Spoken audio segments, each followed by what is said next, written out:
저는 일본 아사히신문의 가이세라고 합니다. 잘 부탁드립니다. 저는 한일 관계에 대해 좀 여쭤보고 싶은데요. 그 일본 이시바 총리가 최근 사의를 표명함에 따라 그 한국 내에서는 한일 관계가 후퇴할 가능성이 지적되고 있습니다.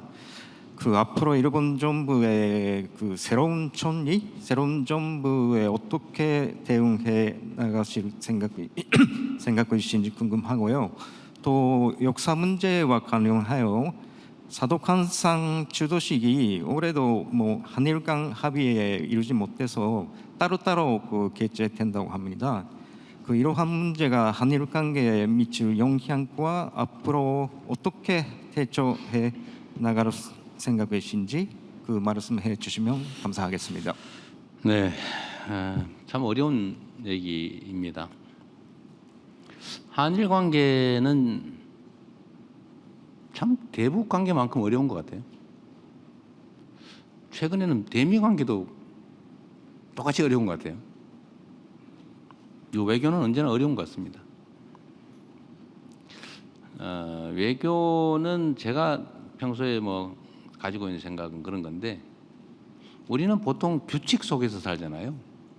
일정한 규칙, 규범, 어쩌면 상식, 윤리 이런 속에서 살죠. 예, 그런데 국제 관계는 규칙이 사실은 없어요.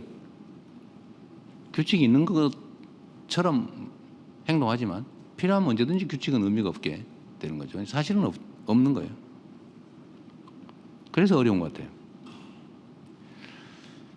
한일 관계는 저는 언제나 말씀드린 것처럼 그 상대의 대표 선수, 총리, 대통령이 누구냐 또는 그가 어떤 생각을 갖고 있냐,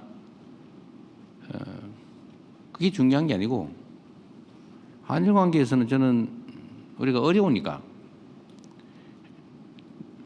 과거사 문제, 영토 문제 이런 건 매우 어려운 주제니까, 또 그러나 그 어려운 주제 말고 협력하고 또는 서로 지지하고 함께 할 일이 또 많지 않습니까? 서로에게 도움되는. 그래서 과거사 문제나 영토 문제를 외면하지는 말자. 제 입장은 그런 거죠. 외면하지 말되 그 문제하고 사회, 경제, 민간 교류 같은 좀 미래지향적인 그런 문제들은 또 그 문제대로 별도로 접근하자. 그래야 뭔가 개선이 되겠죠. 그래서 이시바 총리에 대해서도 일부 우리 국민들은 약간 비판도 있습니다만, 일단 얼굴 보고 조건 달지 말고 오시기 어려우면 제가 먼저 가고 이웃하고 친하게 지내듯이 좀 미리 엄격하게 따지지 말자. 그래서 제가 먼저 갔죠. 미국 가기 전에 그것도 대미 협상에 있어서 조금 필요한 측면도 있고 우리한테. 그래서 마음 터고 얘기합시다. 그랬더니 많이 좋아졌어요. 사실은 예상보다.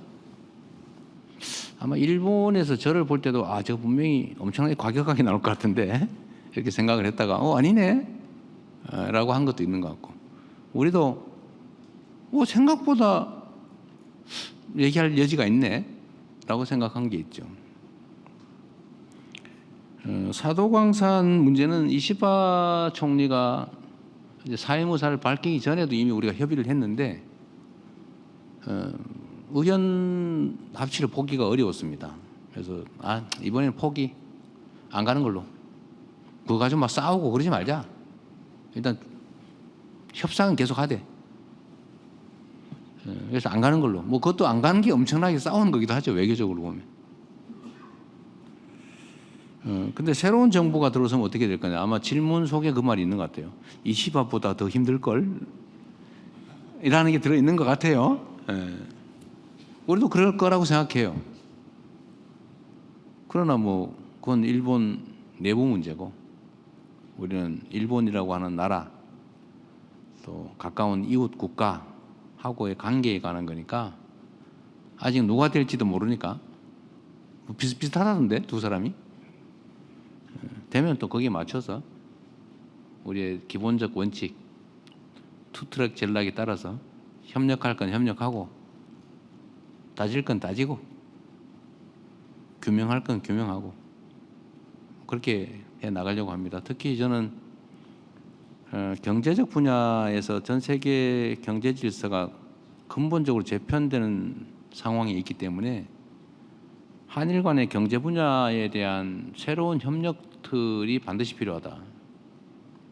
일본에게도 필요하고 대한민국에게도 필요하고 어쩌면 조금 더 넓게 보면 동북아시아 안정에도 필요하다.